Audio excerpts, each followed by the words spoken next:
এদেরকে বাংলার জমিনে আর আসতে দেওয়া হবে না ক্ষমতা। ধর্ষণ দিয়ে, সন্ত্রাস দিয়ে, খুন দিয়ে সব শেষ করেছে। তারপরে এদেরকে ক্ষমতায় আসতে দেওয়া যাবে না, এই কারণে দলীয়করণ, আত্মীয়করণ, বংশীয়করণের ইতিহাসের নিকৃষ্টতম দৃষ্টান্ত তারা এই জাতির সামনে পেশ করেছে। একেবারে টয়লেট কিপার থেকে শুরু করে সর্বোচ্চ পর্যায় পর্যন্ত নাম নিলাম না, সব দলীয়করণ করেছে তারা।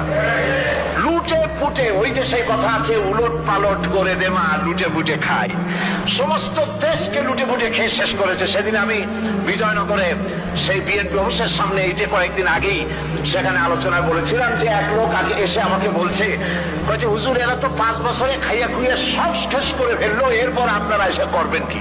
বললাম, দেখেন, রমজান মাসে যখন, জুলাই মাস বা জুন মাসে যখন রোজা হয়, 12 ঘন্টা রোজা রাখার পর ইফতারের সময় কেমন খাইতে ইচ্ছা করে? কয় যে হুজুর